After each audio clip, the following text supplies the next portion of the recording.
Primeiro, é a densidade propriamente dita reduzida nos indivíduos que têm miastenia grave de receptores de acetilcolina, tá? Num segundo momento, nós temos, então, o bloqueio dessa ligação que se faz diretamente entre a acetilcolina e o seu receptor pós-sináptico, tá? E, posteriormente, nós temos também a formação do complexo de ataque à membrana, fazendo com que haja um dano direto à membrana pós-sináptica. E esses mecanismos, de uma maneira integrada, acabam determinando com que haja progressivamente uma internalização crescente dos receptores pós-sinápticos que acaba determinando a sua degradação, tá? Deixa eu se tivesse alguém aqui. Tá.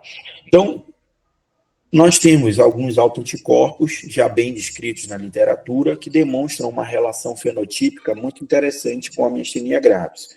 O primeiro deles, presente majoritariamente, em torno de 80% dos casos, é o receptor de acetilcolina, que é esse fenótipo clássico em que começa geralmente com a forma ocular pura e, posteriormente, havendo comprometimento generalizado. A forma anti-MUSC, que tem um comprometimento muito mais axial e bulbar, tá, que responde por aproximadamente 4% dos casos, e a forma anti-LRP4 ou anti-agrina, que é uma forma mais branda em termos de apresentação fenotípica. Uma parcela da população pode ser soronegativa, e aqui representado a forma pré-sináptica da síndrome miastênica de Ito-Lambert.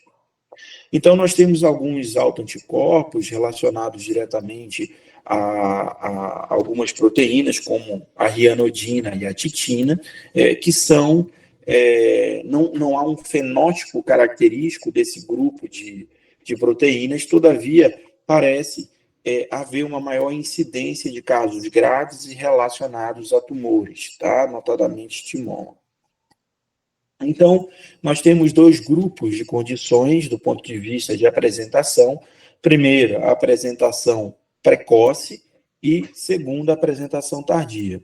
A miastenia gravis, ela tem uma apresentação, como vocês conseguem perceber, tipicamente bimodal. A primeira apresentação, então, precoce, ela predomina tipicamente em indivíduos mais jovens, na segunda, terceira década de vida, e ocorrem predominantemente no sexo feminino. Enquanto os indivíduos com apresentação mais tardia, acima dos 50 anos, são indivíduos que têm, obviamente, uma idade mais avançada e tipicamente ocorrendo mais no sexo masculino, tá? Então, vocês conseguem entender essa subdivisão. Esses indivíduos mais jovens, sexo feminino, forma de apresentação precoce, comumente cursam com hiperplasia tímica, enquanto os indivíduos mais idosos cursam com atrofia, ou deveriam cursar com atrofia tímica, tá? Então, aqui nós estamos falando da forma do fenótipo ocular, né? Vejam que essa paciente com estrabismo, tipicamente um estrabismo convergente, tá? Então, o olhinho vindo para dentro aqui, né, no lado direito, com pitose palpebral contralateral. Aqui nós temos também nesse indivíduo uma pitose palpebral bastante significativa, depressão dolar e após normalização. Aqui uma síndrome de cabeça caída, então mostrando uma fragilidade da musculatura cervical, né, determinando uma flexão cervical sustentada por uma fraqueza da musculatura extensora. Lembrar que é uma doença de característica autoimune. Então, por ser uma doença de característica autoimune, ela geralmente cursa com outras doenças também de cunho autoimune. Então, é usual o paciente evoluir concomitantemente com vitiligo, Hashimoto, artrite reumatoide, dentre outras condições. É usual também nós entendermos que em torno de 10% dos pacientes com miastenia graves podem evoluir com timoma, tá? Aqui é um exemplo importante de um teste diagnóstico interessante, que é chamado de teste do gelo, ou Ice-Pack Test. Então, vocês conseguem perceber aqui uma pitose palpebral. Essa pitose palpebral, posteriormente à colocação do gelo, há uma melhoria imediata. Aqui, nós conseguimos perceber no lado esquerdo, né, a pitose praticamente completa, e aqui a melhoria após o Ice-Pack Test. Lembrando que o gelo, né, na verdade, a temperatura mais fria exerce um papel em relação a essa fenda sináptica. É muito importante que vocês entendam, do ponto de vista de fisiologia, esse papel que é exercido. Uma das situações importantes é diminuir a atividade da acetilcolinesterase, portanto, degrada-se menos acetilcolina, mas, obviamente, que há outras atividades relacionadas ao esfriamento local. Um outro teste muito significativo para o diagnóstico dessa condição, obviamente, que é a eletroneuramiografia. E esse achado clássico, chamado de padrão decremental, que nada mais é do que a reprodução clínica, neurofisiológica da queixa clínica do indivíduo. O indivíduo habitualmente queixa-se de uma fadigabilidade aos esforços. Portanto, na medida em que eu for fazendo estímulos sequenciais, o que eu observo é esse decremento, tá? Que deve ser acima de 10% em pelo menos 2 músculos. Um outro teste, um pouco mais sensível para o diagnóstico, é a avaliação da fibra única, que é o jitter, em que aqui eu estou avaliando e fazendo um teste voluntário, e eu estou avaliando exatamente essa variação de disparo numa fibra aparentemente única, tá? Então, aqui eu estou exatamente observando essa variação de disparo. A sensibilidade nas formas generalizadas do decremento é em torno de 80%, e aqui pode chegar em torno de 93%, 92%. Aqui é um exemplo só para que vocês tenham clareza do que é essa fibra única. Deixa eu ver se eu consigo pedir licença.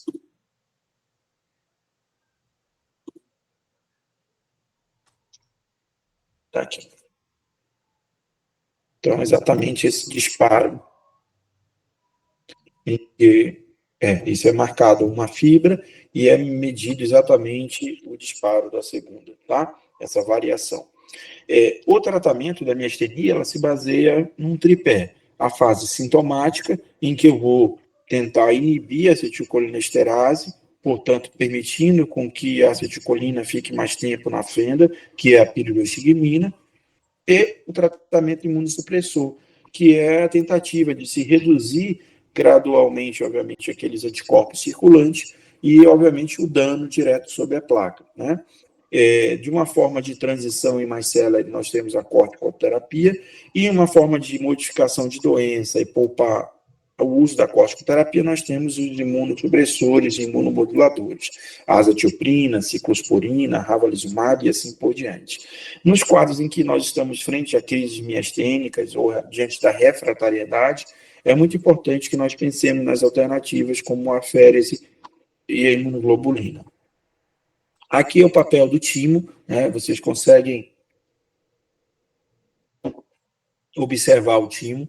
Então, o timo ele tem um papel muito importante, ele é um dos santuários, obviamente, de maturação linfocitária. Então, a gente entende que o timo deveria se tornar um órgão atrésico ao longo do tempo. Nesses pacientes que têm, sobretudo, as formas mais precoces, eles têm geralmente hiperplasia tímica, em torno de 67% dos casos. E aqui, o que deveria ocorrer no time é esse processo de maturação, né, de tolerância central, em que esses linfócitos autorreativos seriam eliminados. Como não ocorre por uma disfunção, ocorre, então, uma saída desses linfócitos autorreativos para a circulação, e isso acaba determinando, obviamente, essa reação imune, né, que desencadeia a condição. Uma alternativa interessante, uma vez que se entende o papel do timo na gênese da condição, seria a retirada do timo propriamente dito, né? Então, houve esse estudo, né, publicado em 2016, no New England, exatamente tentando demonstrar o papel da timectomia em indivíduos com miastenia, forma generalizada, não timomatosa. E o que se viu foi esse benefício ao longo de 3 anos de evolução, melhorando a qualidade, né, a quantidade de score, então, consequentemente, de fraqueza muscular daquele indivíduo que foi timectomizado, e, obviamente, também reduzindo a necessidade na dose da prednisona, tá? Que indivíduos eram esses? Indivíduos geralmente adultos, 18 a 60 anos de idade, pacientes com forma generalizada e anticorpo receptor positivo, tá legal? Aqui, na verdade, é só para demonstrar um cenário bastante interessante, que justifica uma forma, que é a forma anti-MuSC que a gente está dialogando, e está diretamente ligada às formas de G1, de G2, de G3, o que faz com que a gente tenha uma busca um pouco distinta do ponto de vista de tratamento relacionada a essa forma comparativamente a forma antirreceptor de acetilcolina. Né? A gente não tem uma ativação direta do sistema complemento nessa última ocasião. Então, nas formas de miastenia graves anti-MuSC, o ideal é que a gente tenha uma ação direta realizada pelo rituximab propriamente dita, né? Então, ela é uma alternativa bastante interessante nesse contexto de uma forma, pode-se dizer, inclusive, mais grave de apresentação fenotípica, tá? Isso é bem claro e bem demonstrado quando a gente faz essa avaliação sistemática comparando indivíduos que foram submetidos ao rituximab comparativamente aos indivíduos controles, quando a gente pega indivíduos com a forma de miastenia anti-MuSC, tá? Então, essa é a terapia de eleição para esse grupo de pessoas. Há uma pleia de hoje cada vez maior de alternativas terapêuticas, né, no âmbito geral, ganha-se relevância hoje em dia, sobretudo o uso dos inibidores de complemento, então o eculizumab, o ravulizumab, sobretudo para as formas antirreceptor de acetilcolina, e hoje também os inibidores FcRn, né, que é o efgartigimod, que é o que mais está começando a sair e ficar disponível para discussão no âmbito de saúde pública mesmo, tá? Mais ampla. Então, aqui o ravulizumab mostrando esse benefício nas formas de miastenia generalizada, antirreceptor positivo, mostrando melhoria no MG-ADL, que é a qualidade de vida daqueles indivíduos com miastenia graves, né? Um cuidado muito importante nos indivíduos que têm miastenia obviamente, é o uso de algumas medicações que podem ser responsáveis por exacerbar a condição ou mesmo até determinar, né, a própria condição do ponto de vista induzido. Então, o uso de antiarrítmicos, mas eu chamo a atenção principalmente no nosso corriqueiro o uso de antibióticos, como quinolonas, aminoglicosídeos, nós que estamos numa região endêmica para malária, o uso de cloroquina, e, obviamente, os pacientes que vão ser submetidos ao ato operatório, com bloqueadores neuromusculares, tá? Quem participa do ambulatório, obviamente, de doenças neuromusculares, às quartas-feiras tem ou já teve certamente a oportunidade de pelo menos observar, a gente aplicar essas escalas. Essas escalas elas são importantes porque é uma escala chama de escala composta de avaliação do paciente com miastenia graves. É uma escala que tem uma relação muito significativa com a qualidade de vida dos indivíduos com miastenia graves. Vejam só que há uma correlação nessa curva ROC, fica isso muito claro, de aproximadamente 88%, quase 90% da correlação na queda de 3 pontos, né, ou na melhoria de 3 pontos no score composto com a qualidade do indivíduo no âmbito das suas atividades da vida diária. Então, é uma escala relativamente simples de aplicação, em que a gente tem parte do exame médico, onde a gente avalia a presença de pitose, visão dupla, fraqueza cervical e fraqueza proximal, e parte do que é relatado pelo paciente. O objetivo é sempre que a gente consiga chegar na classe 1 e classe 2, classificar esses indivíduos dessa forma. Toda vez que a gente não atinge isso, a gente não está com o paciente compensado e a gente precisa otimizar a terapia. E aqui é uma escala em que a gente utiliza para determinar a refratariedade dos indivíduos, né? Então, aqui nós estamos diante do paciente com MGFA 3, 4, 5, aquilo que eu acabei de falar, a refratariedade à terapia medicamentosa, se teve que parar os remédios por algum efeito adverso, tempos de internação e UTI, tá? Então, se ele tiver mais de 20 pontos, isso define o paciente como refratário. Aqui são alguns algoritmos do ponto de vista de tratamento na forma adulta, generalizada, antirreceptor de acetilcolina positivo, tá? Então, tratamento sintomático, como eu orientei, posteriormente já discuti a timectomia precoce nesses indivíduos, e nos casos em que há necessidade pela progressão da condição, né, numa forma generalizada, a corticoterapia como um step, como uma transição para o uso propriamente dito do imunossupressor. E aí, nos casos refratários, discutir terapias avançadas, né? Inibidores de FcRn ou inibidores de complemento propriamente dito. E na forma anti-MUSH, como eu denotei, é uma forma que geralmente é refratária à terapia sintomática, então não melhora muito colocando-se a piridoxigmina. O tratamento de transição tipicamente com corticoide e tentar o mais rápido possível chegar aos anticorpos monoclonais, notadamente o rituximab. Tá? Trouxe só um exemplo de casos do nosso ambulatório para que vocês entendam um pouco esse cenário. Então, o paciente de 71 anos, sexo feminino, há 2 semanas com uma queda palpebral, né? E aí ela evoluiu a 1 semana com visão dupla e há 2 semanas teve uma infecção de via aérea superior. Fez 5 dias de Tamiflu e aí ela se apresenta, como eu mostrei exatamente naquele slide, o caso. Nós fizemos a beira-leito, né? O teste do gelo, a SPEC test, mostrando positividade do método. Dias após a paciente iniciou um quadro de fraqueza, então começou com um quadro puramente da pitose, dias após ela já estava fraca, do ponto de vista apendicular proximal, com dispneia, os esforços, caracterizando, obviamente, já grau de insuficiência respiratória, uma crise miastênica, e quando a gente foi conversar do ponto de vista sistemático, a paciente tinha perdido aproximadamente 10 quilos em 6 meses, quer dizer, um quadro consumptivo e concomitante. Aí ela fez essa tomografia de tórax que mostrava essa lesão na região torácica bastante ampla, né? E que nos fez suscitar exatamente diante do diagnóstico em questão na possibilidade de um timoma, né? Então, a paciente estava posteriormente classificada já como 2B, com uma classificação do score composto de 14, foi submetida ao tratamento com corticoide, imunossupressor, introduzida a piridoxigmina e foi feita a timectomia por videotoracoscopia, e no pré-operatório, como uma forma de compensá-la para o ato, a gente fez a imunoglobulina. Esse segundo caso é o paciente já com 36 anos, que tem uma forma ARAC positiva, sexo feminino, exatamente de forma precoce.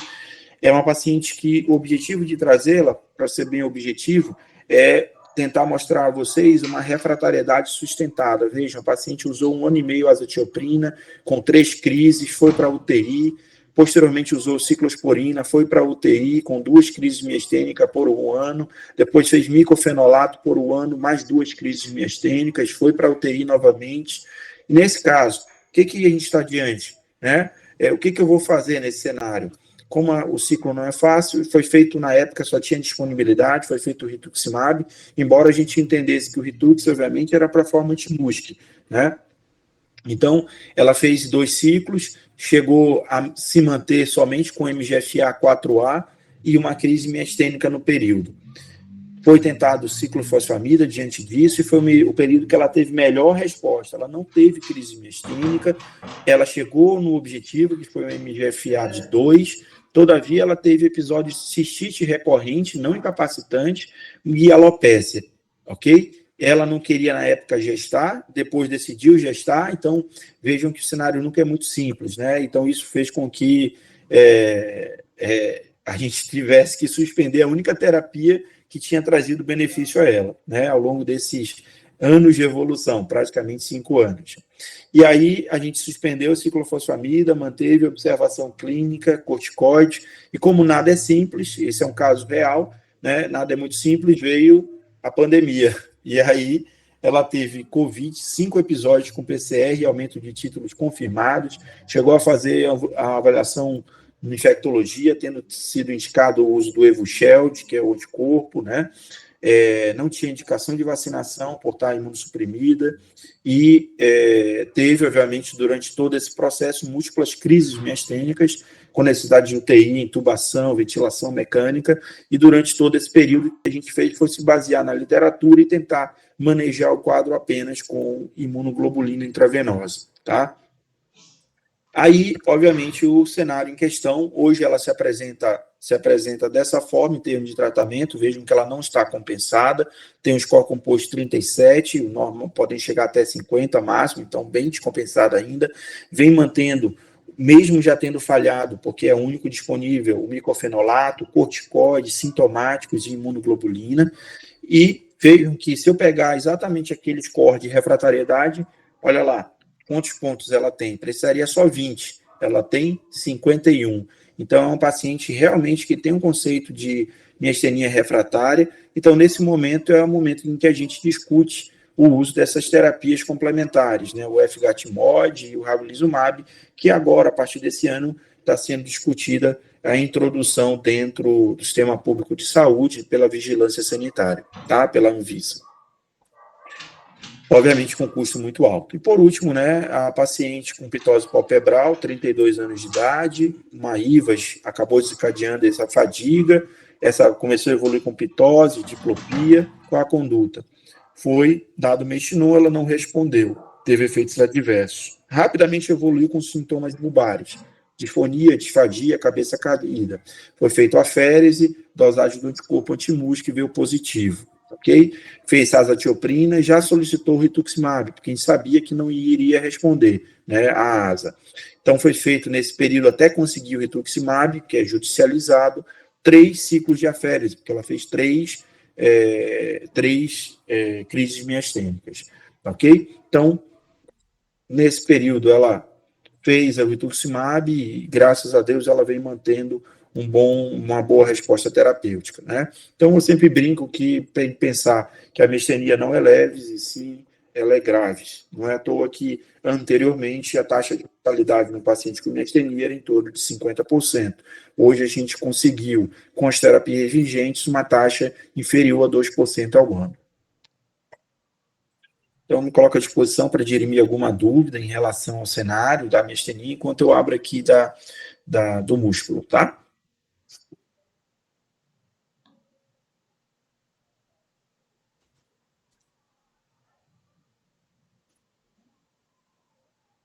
Vídeo. Professor, eu tenho uma dúvida. Pode perguntar, Esther, sem problemas. O senhor falou do papel do timo, dessa saída de linfócitos alternativos na circulação. Isso. Só que, como a doença é bimodal, o senhor disse que em jovens tem a hiperplasia, mas em mais velhos tem a atrofia. Aí, como é? Tem atresia ou, mais comumente, tumor, timoma. Sim, mas, por exemplo, como ele tem essa atresia do timo em mais velhos, como é que seria? Seria o mesmo mecanismo da doença? Não, apenas esse grupo de indivíduos que são mais jovens, eles têm até por isso, tem um melhor prognóstico, porque eles têm essa hiperplasia que acaba determinando uma disfunção. Então, ela funciona como uma modulação da doença de base. Então, é uma terapia adicional vigente. Nos indivíduos mais idosos, exatamente por não terem essa hiperplasia e não ter esse mecanismo de tolerância central bem determinado ou participante na gênese da doença, a timectomia não é uma alternativa e, portanto, são indivíduos um pouco mais refratários ao tratamento, né? Não tem essa disponibilidade da timectomia como um tratamento adjuvante. Tudo bem, obrigada. Tá.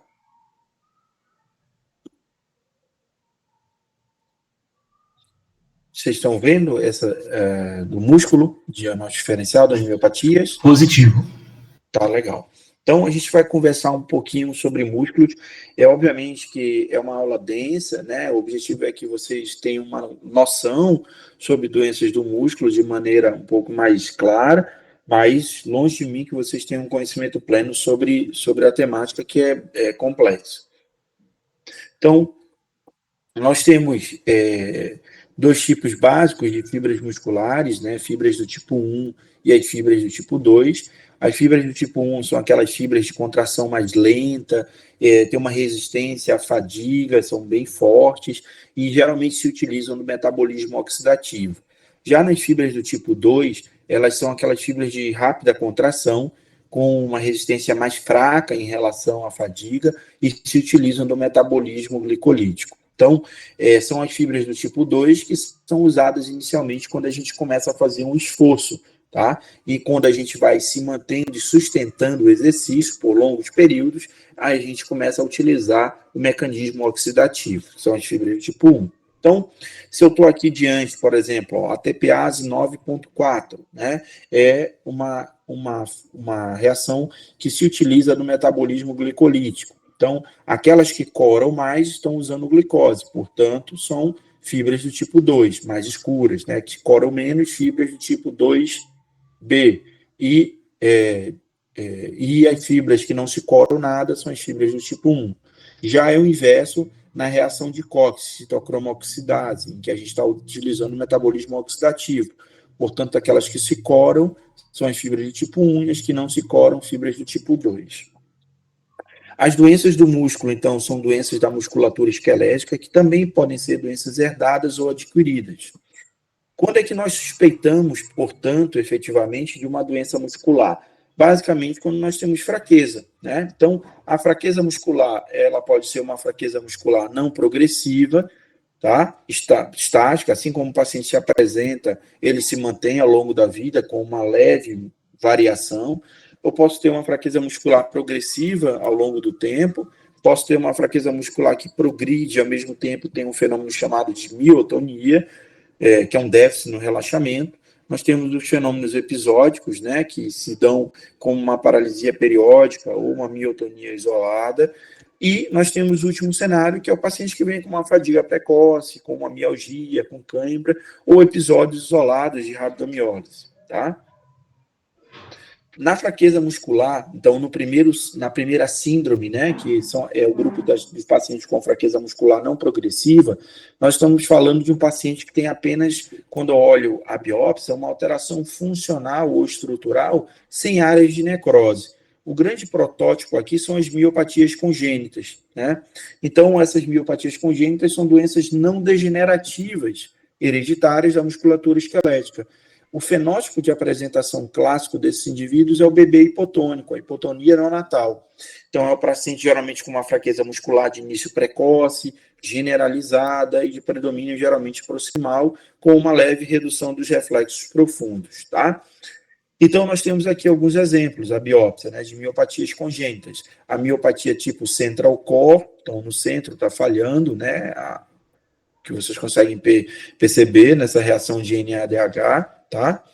Aqui nós temos a multiminicor, então múltiplas falhas nessa musculatura, nessas fibras. A miopatia nemalínica, na reação de tricômico de Gomori, então esses bastões bem na região subsarcolemal. E a miopatia centronuclear, que ao invés de haver a falha, né, oxidativa, eu tenho aqui um aumento da atividade oxidativa central, tá? O segundo grupo de condições são aqueles que cursam com uma fraqueza muscular que progride ao longo do tempo, e, portanto, quando eu falo em progressão, eu estou falando em degeneração, eu estou falando em necrose. Se eu estiver falando de grupos crônicos, eu estou falando das distrofias musculares, são doenças degenerativas hereditárias da musculatura esquelética. E as miopatias inflamatórias, né, em que eu estou falando no contexto mais agudo em termos de apresentação. Então, as distrofias musculares, aqui no HE, eu tenho o primeiro achado, aqui nessa primeira figura, em que eu tenho uma mudança na conformação da fibra. Né? A fibra muscular, geralmente, ela segue um aspecto mais poligonal, e vejam que aqui eu tenho fibras arredondadas, fibras mais ovaladas, tá? No segundo momento, eu tenho uma infiltração de macrófagos determinando uma miofagocitose. E, por último, eu tenho essa substituição realmente por tecido fibroso, cicatricial ou mesmo gordura. Tá? As distrofias musculares, elas são produtos de mutações nessas proteínas da região da membrana muscular, né, da membrana celular muscular, que dão essa sustentação. Então, cada proteína dessa pode determinar um tipo de distrofia muscular diferente, que a gente vai conversar sobre algumas. A primeira delas, que vocês estão vendo aqui, ó, distrofina, tá? Que dá essa âncora de sustentação, né, as sarcoglicanas aqui embaixo. Nós temos, então, aqui uma imunistoquímica. Vejam que na parede de um indivíduo normal eu tenho a coloração da distrofina, e no indivíduo que não tem distrofina está falhando a sua periferia. As distrofinopatias, elas são doenças ligadas ao X, num caráter recessivo. Nós temos duas condições caracteristicamente relacionadas, que é a distrofia de Duchenne e de Becker, tá? Que ou leva uma deficiência completa ou parcial, né, da distrofina.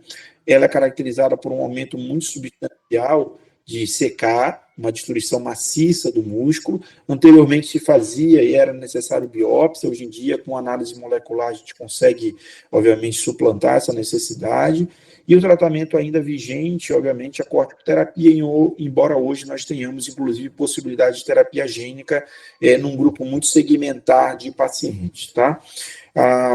O tratamento multidisciplinar, ele é muito fundamental, obviamente, é isso que modifica o curso natural da doença, propriamente dito.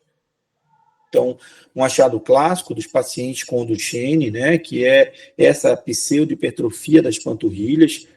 Isso não é músculo, isso é tecido gorduroso.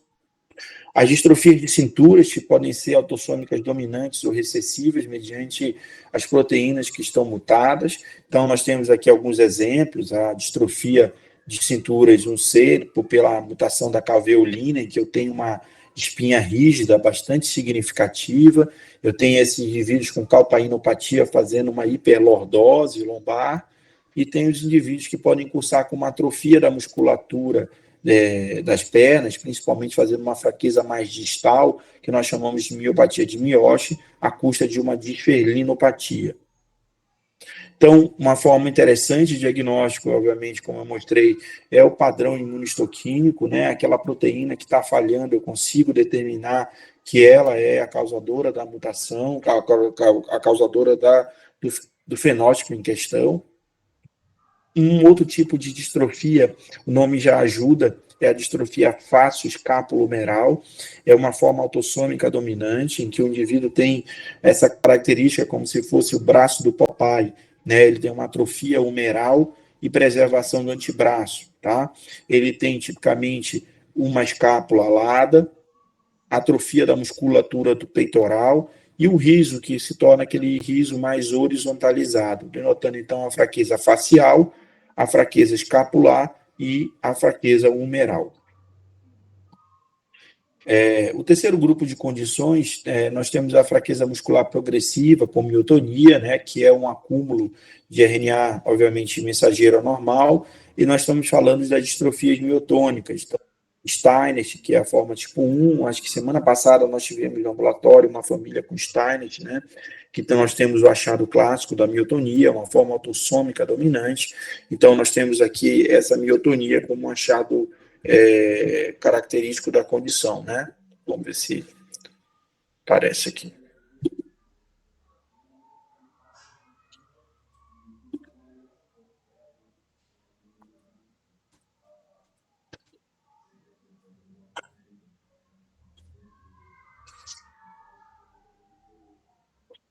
O paciente vai tentar abrir a mão e vocês vão ver que ele não vai conseguir, ele vai precisar de ajuda da outra mão para poder abrir, né? Então, esse deve-se realmente no relaxamento da musculatura. Isso é um fenômeno miotônico, tá?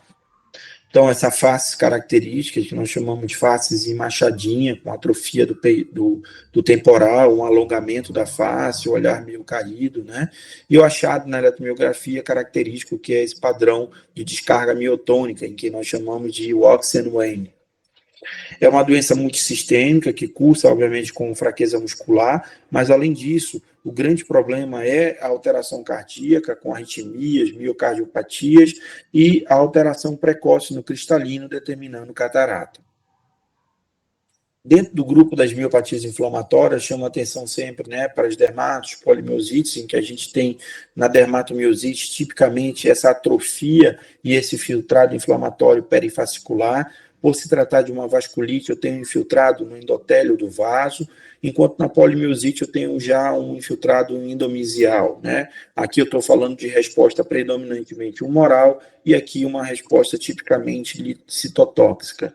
Então, as alterações cutâneas, claro, características, né, dermato, como Hashimoto, o Gotron. Uma terceira apresentação fenotípica é a miosite por corpúsculos de inclusão, mostrando essa atrofia da musculatura do antebraço, uma fraqueza na flexão do punho, acometimento da região proximal da coxa, notadamente do vasto medial aqui, lateral, então bem do quadríceps femoral, e a biópsia a presença do macúlo marginado. A presença da miosite necrosante autoimune, né, que é um fenótipo em que a gente cada vez mais associa com dois autoanticorpos, anticorpo anti-SRP, anticorpo anti-HMG com a redutase, em que eu tenho infiltrado inflamatório, mas as áreas de necrose elas são um pouco menos evidentes quando comparado às outras formas de miosite, né, dermatomiosite propriamente dito. As miopatias inflamatórias, elas, hoje, com o advento das técnicas de dosagem de autoanticorpos, a gente consegue postergar um pouco a necessidade da biópsia, mas ainda é uma necessidade. É muito importante fazer rastreio neoplásico, lembrar que ela é uma forma de apresentação paraneoplásica, e como toda doença autoimune, ela pode andar com outras doenças, como a artrite reumatoide, o lúpus, o Sjögren, ou mesmo a doença mista do tecido conjuntivo, tá? E o tratamento vai se basear na imunossupressão propriamente dita. Quanto aos fenômenos episódicos, né, nós temos aqui as paralisias periódicas ou a miotonia. Elas são tipicamente defeitos de canais iônicos, são canalopatias. Então, o exemplo, né, das paralisias periódicas, é muito importante que nós façamos a dosagem na crise de eletrólitos como sódio, potássio, cálcio, tá? Porque eles são determinantes nesse processo, obviamente, de descarga, né, e de contratilidade muscular, tá? E para isso é importante, então, buscar causas adquiridas, como a modulação que é feita pelos hormônios tiroidianos, ou nós temos formas também hereditárias, né, que são diretamente provindas, ou advindas, vamos dizer assim, de mutações nesses canais de cloro, de potássio, de sódio, né? E o fenômeno miotônico isolado, assim como nós vimos a miotonia no contexto de uma fraqueza muscular, eu posso ter apenas a miotonia isoladamente, uma forma dominante ou recessiva, que nós chamamos de miotonia de Thompson e miotonia de Becker. Tá? Aqui é uma forma eletroneuromiográfica de tentar caracterizar, a partir de um teste que a gente chama de teste do esforço curto e do esforço longo, alguns padrões característicos de mutações relacionadas a essas canalopatias.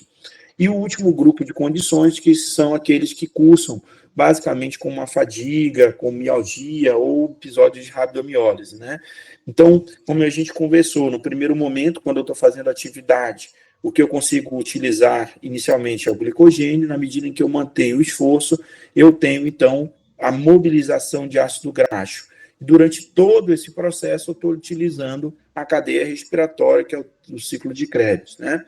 Então, se o indivíduo cursa com esses sintomas precocemente, a minha inferência é que isso geralmente está relacionado ao metabolismo de carboidrato. Se isso é mais tardio, com esforço sustentado, a disfunção geralmente está dentro do metabolismo de lipídio. Ou se isso ocorre independentemente de fase, durante todo o exercício, né, ou a atividade, está relacionado provavelmente à mitocôndria.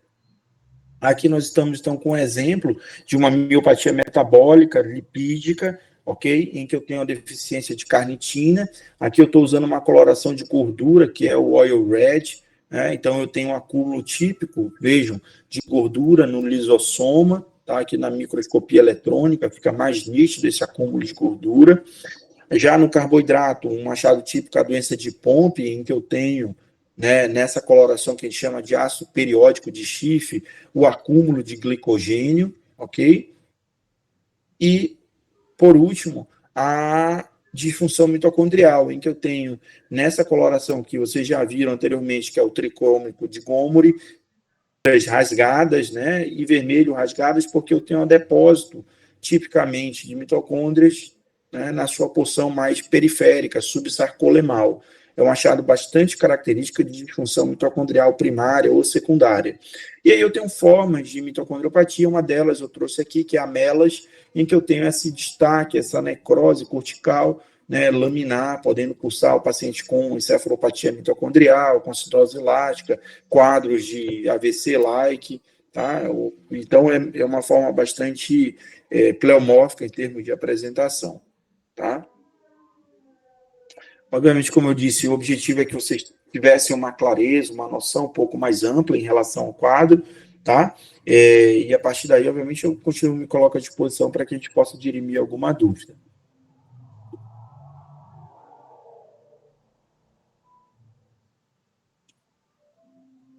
Se tiverem algum ponto, questionamento agora, obviamente estou à disposição, mas se tiverem também no futuro, também podem me denotar, não tem nenhum problema.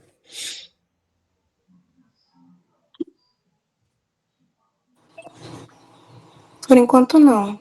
Não? Só agradecer mesmo, prof. Tá bom. Então tá bom, gente. Então coloco à disposição, uma boa semana a todos, tá? Só relembrando, né, uma prática normal, os meninos amanhã, ok? Hoje foi algo especial pela faculdade mesmo. Um abraço, um bom estudo a todos. Já foram, Tchau, professor. Obrigada. Muito obrigado. foram lançados os nossos sistemas já, tá? No e-campus. Tá, E, obrigada. professor, Um abraço. uma dúvida sobre isso. A gente vai conseguir ter acesso à nossa prova para ver Já se a gente estão no errou? departamento. Estão no Ótimo. departamento já, tá Tá, bom? obrigada. Nada, tudo de bom. Valeu, professor. Boa tarde. Boa tarde a todos. Tchau, prof.